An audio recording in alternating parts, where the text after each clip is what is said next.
नमस्कार दोस्तों, आप देख रहे हैं चौहान वीडियोस। और इस वीडियो में हम बात करेंगे सुप्रीम कोर्ट में जो यूजीसी गाइडलाइंस के खिलाफ हियरिंग थी उसमें क्या हुआ।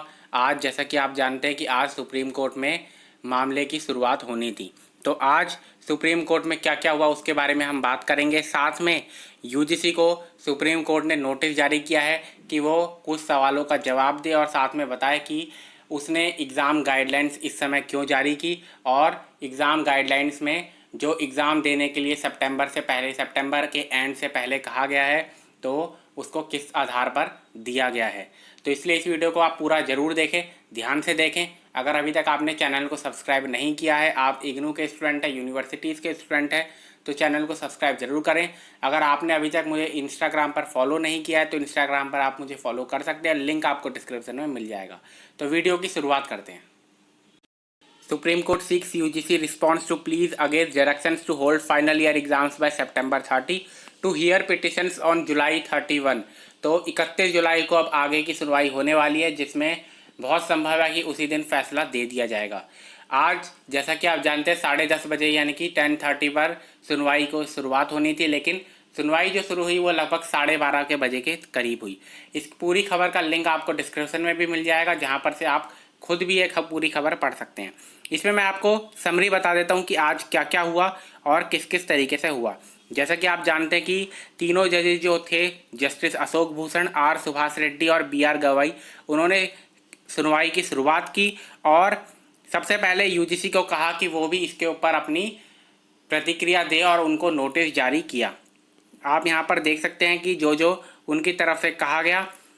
Senior advocate doctor AM Singhvi appearing for Dubey submitted that the UGC guidelines are harsh and unworkable. यानी कि AM सिंघवी जो लॉयर हैं उन्होंने कहा कि जो यूजीसी की गाइडलाइंस है वो काफ़ी हार्श है, कठोर हैं और अनवर्केबल है, यानी कि प्रैक्टिकल नहीं है, इनको अप्लाई नहीं किया जा सकता। साथ में जो अलग श्रीवास्तव जो हैं उन्होंने जो कहा वो कहा कि जो यूजीसी की गाइडलाइंस हैं वो असल में आर्टिकल 21 का उल्लंघन भी है। आर्टिकल 21 होता है राइट टू लिव, यानी कि जीने का अधिकार। और जैसा कि आप जानते हैं कि हर दिन लगभग 50,000 नए केसेस आ रहे हैं कोविड-19 के, तो इससे काफ़ी संभव है कि जो स्टूडेंट्स, लाखों स्टूडेंट अगर यूनिवर्सिटी एग्ज़ाम देने के लिए जाएंगे तो बहुत बड़ी संख्या में वो सभी भी कोविड से प्रभावित हो सकते हैं, संक्रमित हो सकते हैं।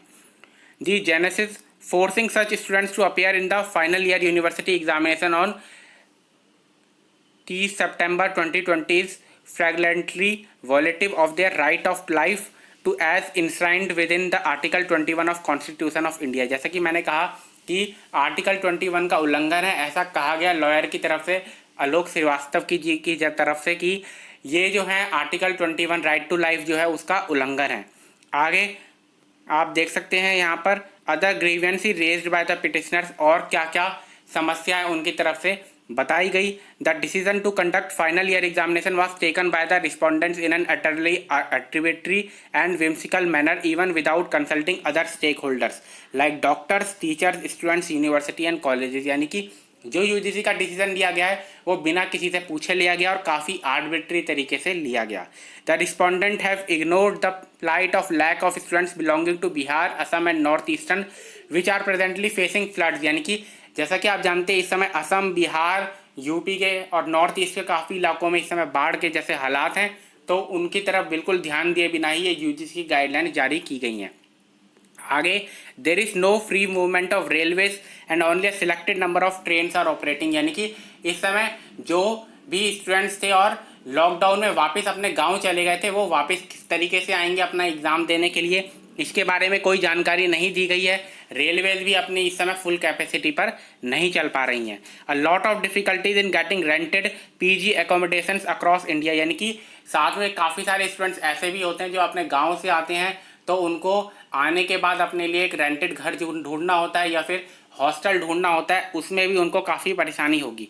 साथ में जो कहा गया कि parents of the affected students are facing utmost financial distress. यानी कि जो पेरेंट्स हैं इस समय स्टूडेंट्स के, जितने भी छात्र हैं उनके जो अभिभावक हैं, पेरेंट्स हैं, तो इस समय वो खुद एक फाइनेंशियल डिस्ट्रेस का सामना कर रहे हैं। जैसे आप जानते हैं कि लॉकडाउन के कारण काफ़ी सारे ऐसे थे जिनकी नौकरी छूट गई या इस समय वो नौकरी पर नहीं जा रहे हैं, या उनकी जो फाइनेंशियल कंडीशन है उसमें गिरावट आई है।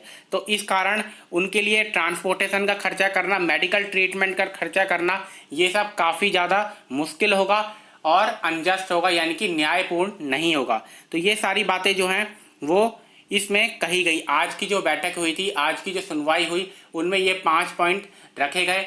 4 पिटीशंस थी, उन 4 पिटीशंस को एक साथ सुना जा रहा है। उसमें ये 5 पॉइंट कहे गए। साथ में ये भी कहा गया कि 50,000 केसेस अगर रोज आ रहे हैं तो इस तरीके से काफ़ी सारे स्टूडेंट्स संक्रमित हो सकते हैं अगर यूनिवर्सिटी के एग्ज़ाम अभी कंडक्ट करवाए गए। 31 जुलाई को यूजीसी अपनी नोटिस का जवाब देगा और साथ में फिर सुप्रीम कोर्ट जो है उस पर फैसला लेगा कि उसको आगे क्या करना है और क्या नहीं करना है।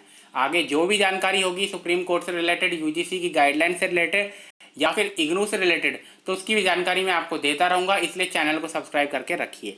इस वीडियो